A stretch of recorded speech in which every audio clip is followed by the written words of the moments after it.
Hello and welcome again to a gut reaction review for Masters of the Air, of course. Now, I'm going to be talking about episode 9, the finale of the show.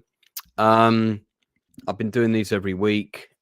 Just let me say straight off the top that I'm not one of these people on YouTube that takes pleasure about kind of bashing things or just coming and having a rant about stuff. I actually primarily like to talk about things that I'm really interested in, promote the work of other filmmakers, promote shows that I think people should watch.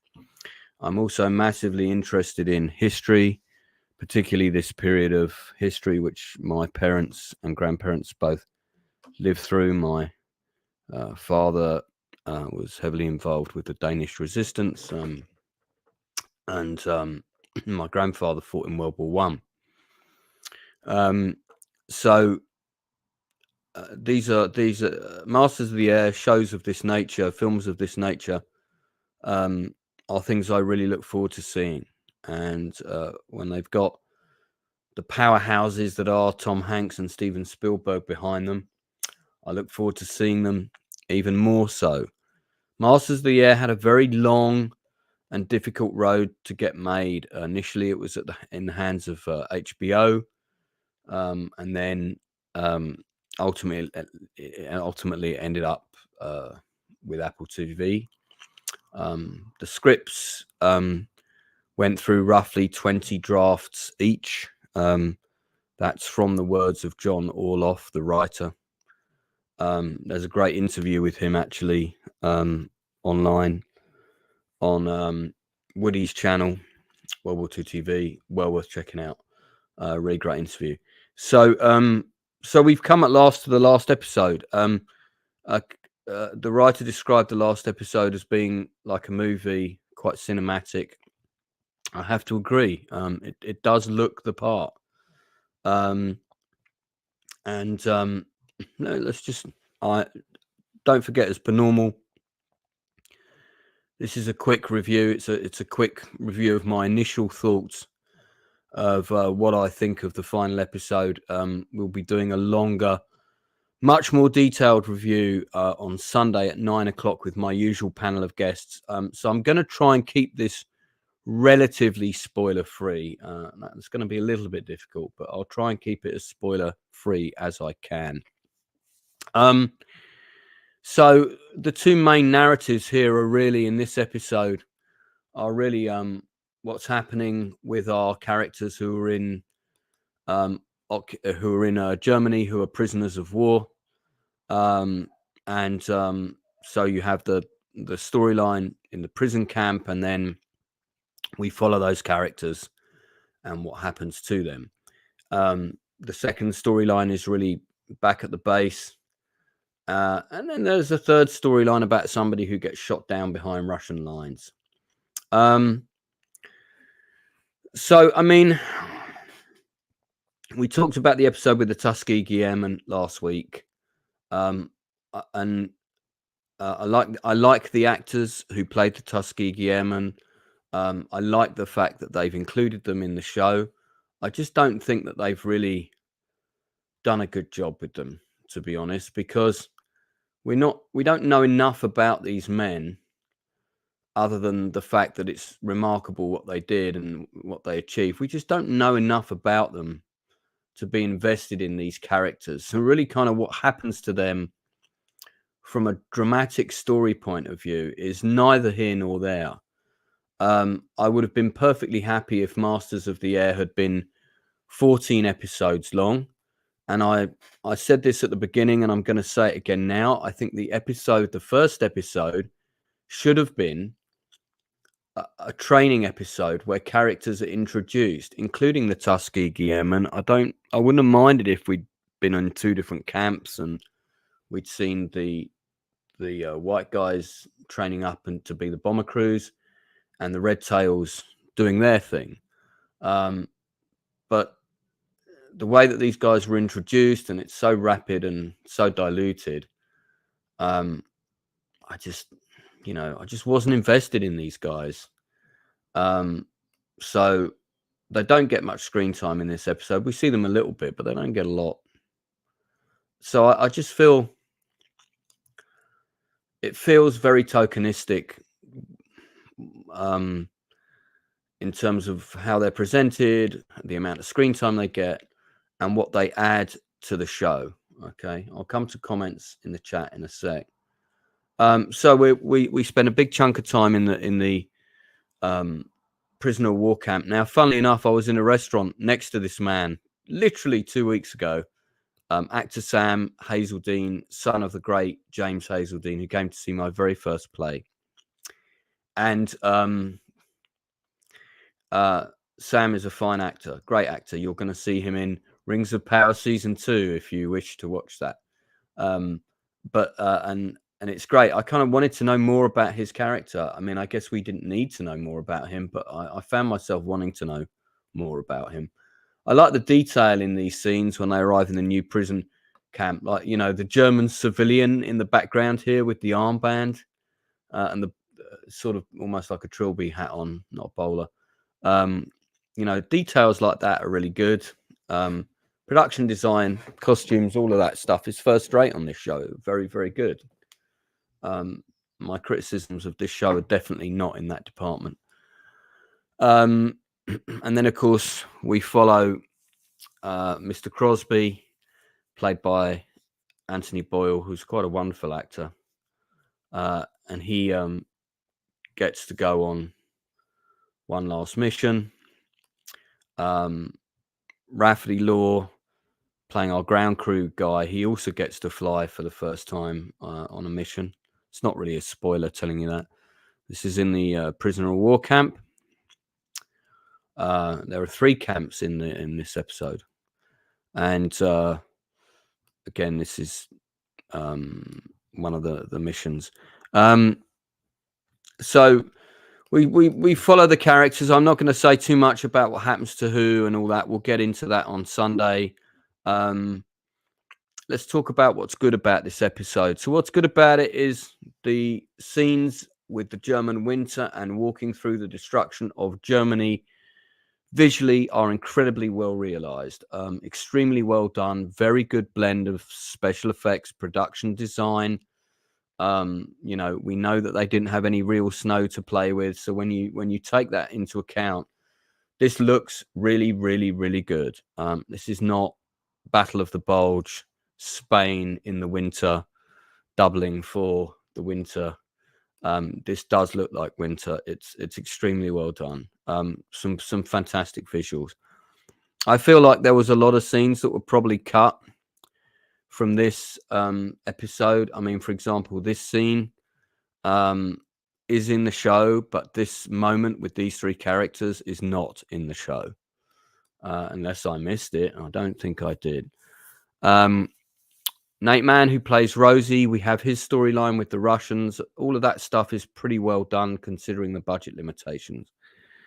There's a scene about the concentration camps and the Holocaust and the liquidations and so forth. That scene was good, but it wasn't as powerful as it could have been. Again, I think probably due to confines of budget. And we were kind of retreading Band of Brothers. And again, it's pointless to compare these shows. They are their own thing. But if you're going to mirror scenes that you've already produced in your previous show, you can't expect people not to compare those moments because they are mirrors. People will compare them. Really, the whole episode predominantly revolves around these 3 characters, and to a lesser extent, Bucky, Callum Turner, who's not pictured here. And in the interview that John Orloff gave recently, he said Masters of the Air is principally about the 4 characters, these 3 and Bucky. I would agree. The issue is that I don't feel that the setup and payoff with these characters is as good as it should be. But There are some really nice moments in the film. The visuals are very good. The episode. The effects are very good. The emotional payoffs are pretty are there, but I kind of wanted a bit more. So, acting great throughout. So the things that for me are missing are I mean, I know we don't need scenes back in America, but I don't know, I kind of wanted one. Maybe that's just me being silly. I'll get into the don't don't worry, I'll get into the Belgian chimney ratio on it. Funnily enough, on Sunday I do have a still that relates to that issue when we do Sunday. But it's a strong episode. It's a good finish of what should have been a great show, but instead is a good show. I think my overall thoughts, and this is just me thinking now, what I want to do now is I want to go back and watch the whole thing in one go. So I think tomorrow I'm gonna go back and binge the show in one go tomorrow afternoon. As long as I get all the work done I've got to get done. And you know, because I'll be cutting out titles and recaps and all that, it's doable. It's, you know, it's 270 minutes, give or take, maybe 300, because this episode is slightly longer. And it will be interesting to see how it how I feel it engaged me emotionally watching the whole thing. But I just my gut feeling tells me that there's a better show to be had here with the material that they have at hand. I think there's lots of dialogue scenes that were cut because there's producers sitting in rooms saying, we don't need that scene. We don't need this scene. We don't need that scene with those people talking. Like, I could tell there were scenes in the Tuskegee Airmen episode that were cut. You know, Nakuti is about to sit down to a card game. He has one line and it's not even the whole sentence, and boom, we're suddenly into another scene. I would be far more invested in what happens to these individuals if I'd got to spend a bit more time with them. I feel like nearly all of Crosby's narrative has been in voiceover. There's been some scenes where he's talked with the lady he had an affair with.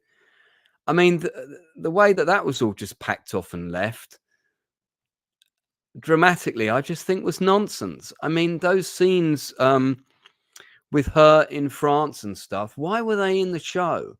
Why couldn't we have more scenes with dialogue with the air crews or any of the aircrew characters, including the Tuskegee Airmen, as opposed to, you know, women on secret missions in France knocking on paintings and sort of coming into secret rooms and talking about things they're going to do when it's not a show about that. I just feel that somebody said, oh, well, we've got to show the woman being heroic. So that stuff has got to be in the you know, in the episode. It really doesn't, because it's not a show about her, is it? Just give me a second here.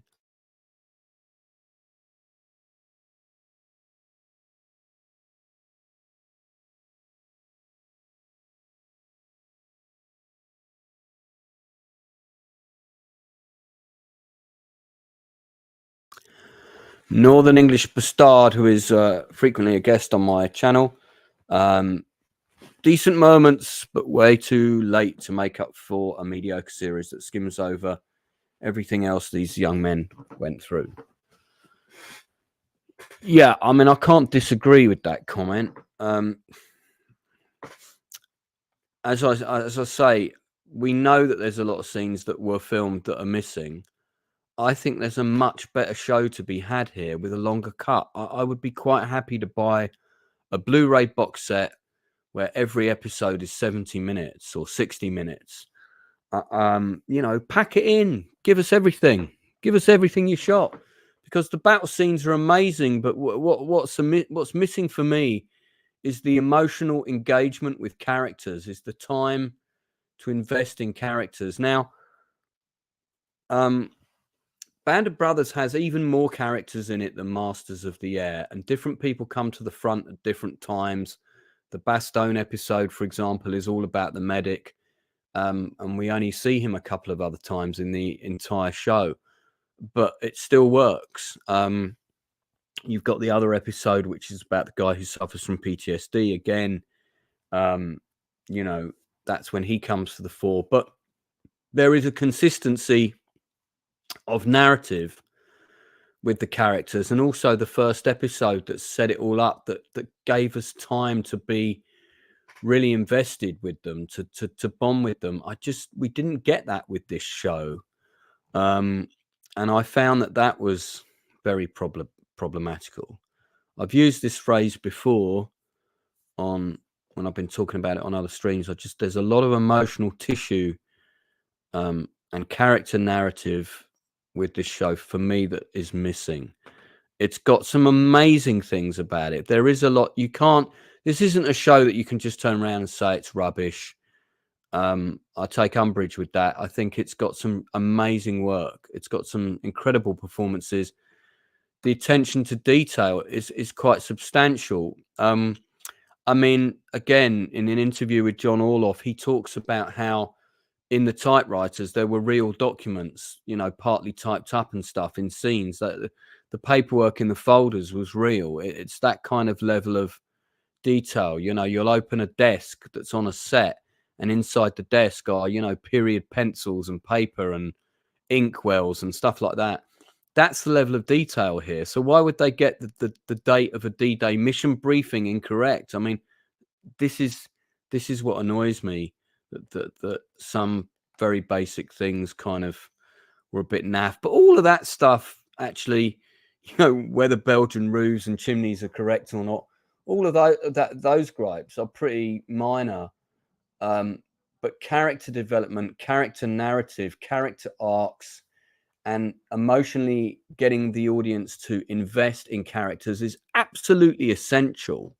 Even Orloff says on an interview, character and story, for him, character came first. And I can understand that, but I don't think we got enough character. Let's just have a look at who we've got on the chat. So, Random, nice fast forwarding, all too quick closure. Good to see you, Shield Wall of Dragons. Vulcan, nice to see you again. Thanks for coming in. Keith, I think this is going to be a disaster. Okay. Yeah, so appeared in the show much too late. Front Row Couch. That sounds like you've got a channel, dude. If you've got a channel and you want to do a collaboration, let me know. CGI and the sound design in this episode was stellar. I agree. Absolutely amazing sound design. And CGI was good. I mean, the some of the scenes, some of the shots, I thought, oh, lovely. Where was the budget? The other 8 episodes. Overall, good episode.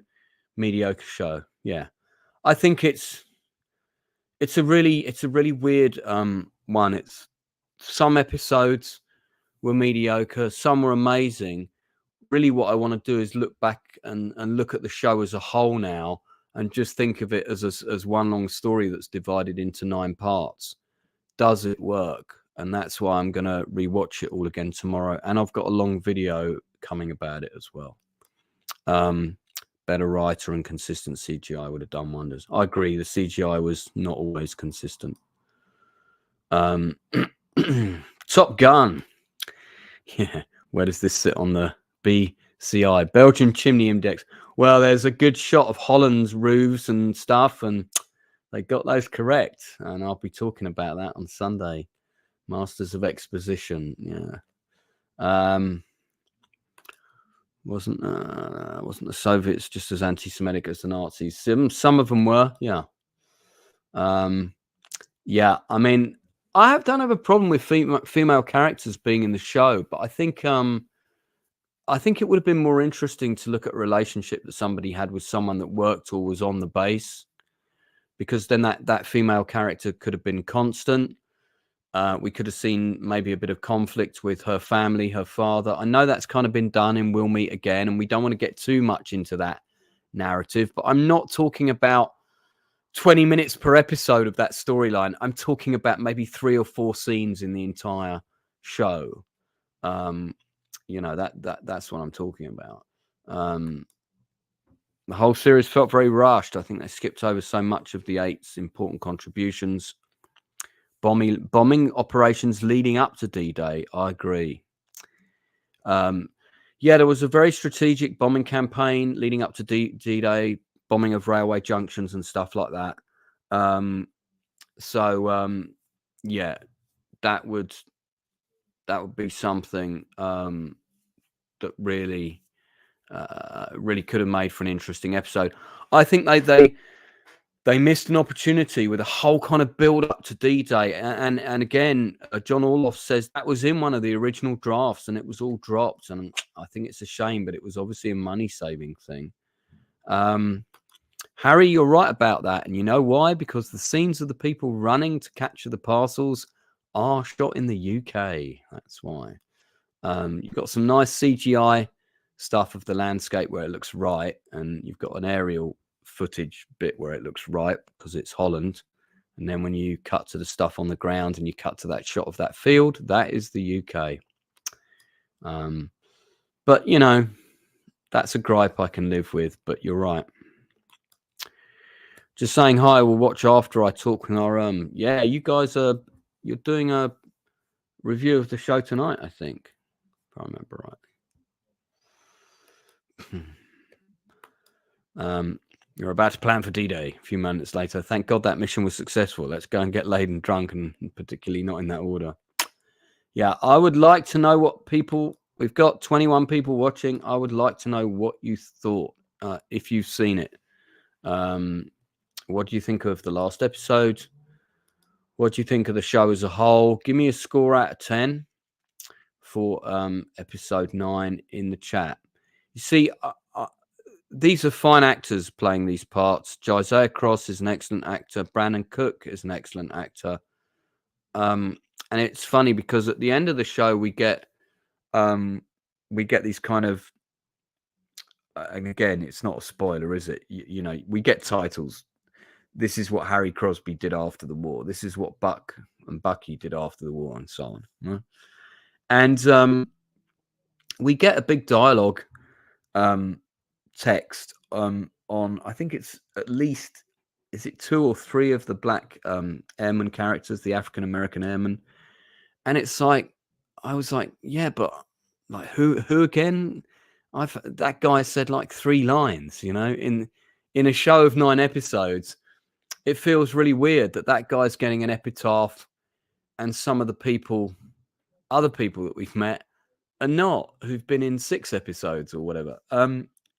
That felt really odd to me, because I haven't spent enough time with these guys. I want to know these guys. Tell me a bit more about them. Don't just show me them playing cards and then the next thing we're in a prison or a war camp. I'm just not invested in them. I'm just not invested to care enough about what happens to them. So I do really like the music for this show. I think the music score is really great. It's the sort of thing, if I still bought CDs, I would have bought the CD for it, or even vinyl back in the day. I don't know, kind of would have been nice to... I guess we were never going to get any scenes set in America. I guess we were never going to see like the B-17s returning to the States. But I guess, COVID and all those problems. But God, it would have been good if we could have had a scene where the B-17s landed in America after the war, coming back home. That would have been pretty cool. But I guess what they did was good enough. Austin Butler's pretty good in this, but I have to say his character in this is very one-dimensional.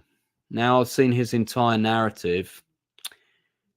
His character is he's really like Qui-Gon Jinn from the Star Wars prequels. He's very stoic. He's very quiet. Occasionally he says something witty, but not very often. Extremely reserved, but what else can I say about him? Yeah, okay, guess he's brave. He's quietly brave. But and again, this is not a criticism, by the way, of Austin Butler, who's a phenomenal actor. But I don't really feel like I got to know this guy, Bucky, seen on the left, played by Callum Turner, also a very good actor. Again, now I've seen the whole show. It is really, these feel like one-dimensional versions of Damian Lewis's character and Ron Livingston's characters from Band of Brothers. And again, I'm only making that comparison because what you've given us here is a mirror of those characters as two of your main characters. You've got a guy who is strong, quiet leader, reserved, cautious, but, obviously brave, cares about his men. You've got another character who's a hard drinker, who's quite brash. He's a loudmouth. He's impulsive. He's aggressive. These are character traits that you could put to both of those characters, and they're exactly the same. So I just feel like I got more nuance from Winters in B.O.B. And I got more nuance from Livingston's character as well. Both very fine performances.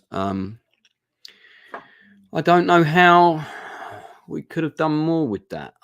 I think this is a lot of this is down to we didn't have enough setup at the beginning. I keep going back to it. I'm going to sound like a broken record, but there's not enough setup. Give us that training episode, or just give us an episode where the guys leave their towns and their families and come to meet on base for the first time. And I know all of these guys probably wouldn't have trained at the same place, but that's a historical fiction that we can live with if we're going to get invested in these people and care about these people. So I think that's one of the things that just undermine the show from the word go. And I think it's been a problem with it throughout, is I just don't care enough about these characters. It got me in the feels a couple of times as well, Mr. B. There was a couple of very good emotional moments, and I'm going to watch it again in a bit. So I will admit I have not read the books that this is based on, and I don't think I should be needing to read them. And by the way, I've got stacks of World War II books, a few on the Battle of Britain, but not many on aviation stuff. But I'm reviewing this purely as a show. I'm just talking, does it work as a television dramatic narrative? I think younger audiences will be fine with this show, by the way. I think for them, it's probably contains just about enough of everything to keep them engaged. And it does feel like it's made for people. It does feel a bit geared towards the TikTok generation, I've got to be honest. This is interesting. It could have been an episode that just fully focused on a fighter squadron, either Allied or Axis. I think an episode told from the German point of view that's bookended by the Americans would have been amazing. That would have been really interesting. I would have loved to have seen that. And that's not because I want to see the Germans portrayed as heroic or, I just want to see the humanity in them. And some of them didn't have any, but it would have been a really interesting, particularly if it had been like late 44, the Luftwaffe's at breaking point. And as they say, the bombers are being used to draw them out. That could have been great. Yeah, there's you see that landscape in a couple of the shots from the sky, but once they get to where they're dropping the packages, you're absolutely right. It's all just footage of England. In the books, there's nothing about prison camp marches and liberations. Yeah, so yeah, they weren't. Buck and Bucky probably weren't even at the same camp. That's true. Again, I don't mind these fictions. I'm okay with that. I'm okay with them bringing characters together in the same camp or on the same march who might not have been there from a dramatic point of view, because we're not going to show 4 different marches and 4 different camps. But it, that's a liberty that's fine. The reason that the prison storyline is included is because that's when they realised that. I mean, John Orloff said it himself when he realised that Tuskegee Airmen were at the Stalag. That's when they said they've got to be in the show. I agree with that. But it's just a shame that there's a lot of people that are at the camp who are just background characters, maybe had a couple of lines of dialogue.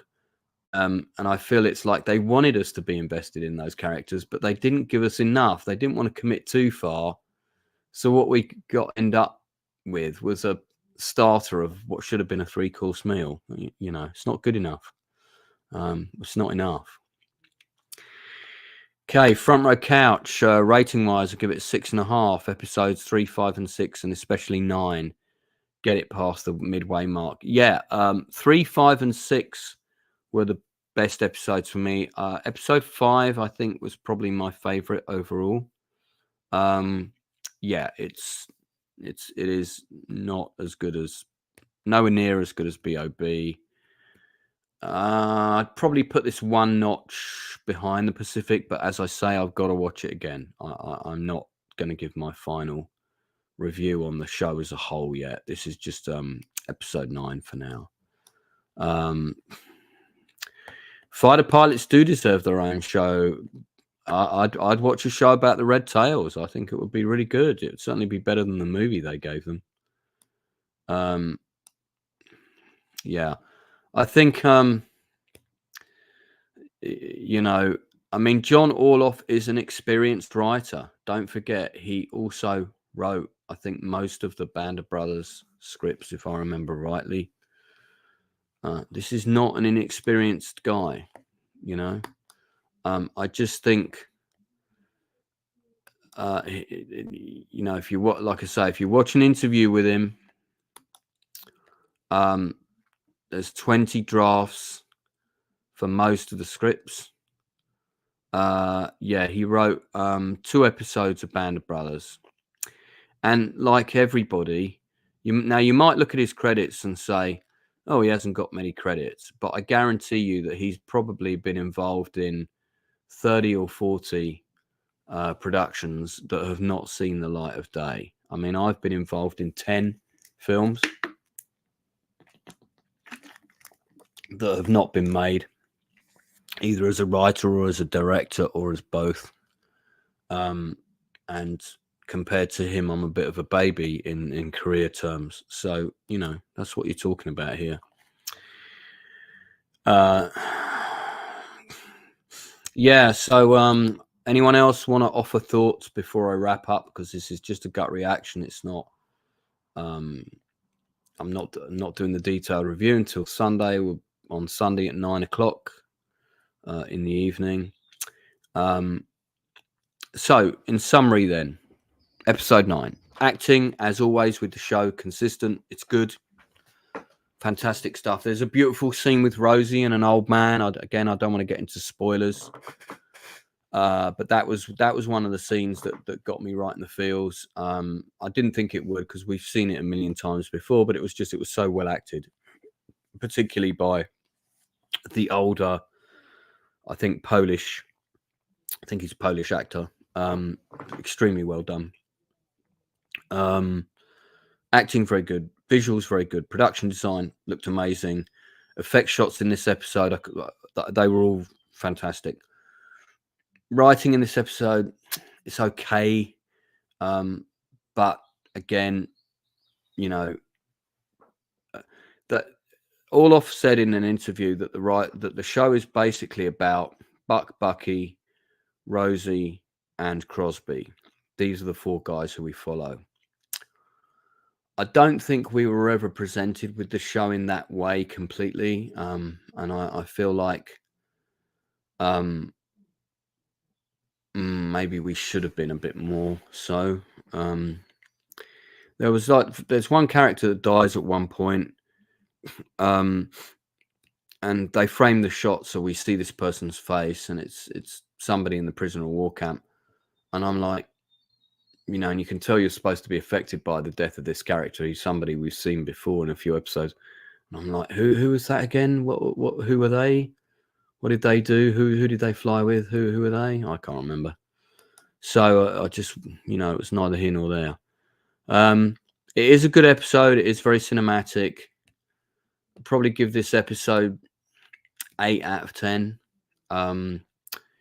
Episode 5 for me was a 9. Episode 3, I think episode 5 for me was a 9.5. Episode 3 for me was a 9. So the good episodes I've scored very highly. Again, I'm not here to rag on this show. I'm not here to tell you don't watch this show. It's crap. It's not a crap show at all. It's just a show it's hit and miss. It does some things really well, and I just think there are some things it should have done better. And I know, considering the amount of detail that went into planning so many different stages of it, there's a couple of mistakes which I really think should not have been in the show. Vulcan Lives gives it 7 out of 10. Okay. So I'm going to be back on Sunday at 9 o'clock with the usual gang and a couple of extra guests, including a couple of aviation experts, where we're going to get into the episode in more detail. I'll do my usual breakdown of the whole thing straight away. So obviously we will be doing spoilers. Tomorrow night, I am doing a stream on one of my favorite films of all time at 9 o'clock. We're going to be talking about the show, getting into quite some considerable detail about it. A film that I don't think could be made today. So I'm talking about American History X tomorrow night at 9. Sunday night at 9, we're doing Masters of the Air. Then the following Sunday at 8 o'clock in the evening, I've got a very different episode tonally, where we have the producer, some of the cast, and a couple of the Muppet guest stars coming in to talk about this movie.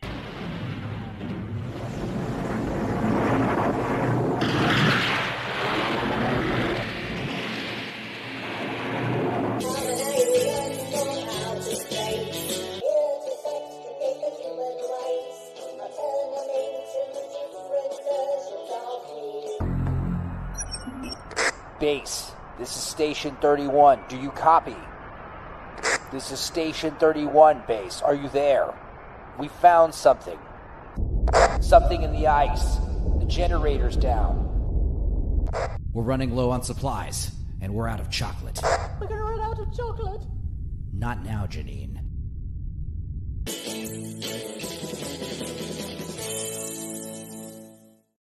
Yeah, I kid you not. Not only do we review Masters of the Air, but we also review The Thing, the musical. So that's going to be on March the 24th. How I'm going to get through that interview with a straight face, I don't quite know. And there's one of the actors from the show, Richard Dreyfuss, who's actually going to be on with us, and we're going to be interviewing him. Anyway, if you want more serious stuff, join us tomorrow at 9 o'clock for American History X, or on Sunday for 9 o'clock for the panel discussion of Masters of the Air, the final episode, where we'll get into it in more detail. Thanks very much for joining my stream. Really appreciate the 26 of you watching. Thanks for giving me your time on this Friday. Do like and subscribe if you haven't done already. And yeah, tell me more about the stuff you'd like to see. I've got a whole load of other stuff coming. And of course, we are reviewing Shogun every Wednesday at 9 o'clock. That is a fantastic show. If you're not watching it already, it's on Disney Plus. Excellent production design, writing and acting. It is first class. My panel and I have been reviewing it every week, and every episode has scored above 9 out of 10 from all of us so far. One of the best things on television at the moment. So thanks again, everybody, and I'll see you all again real soon.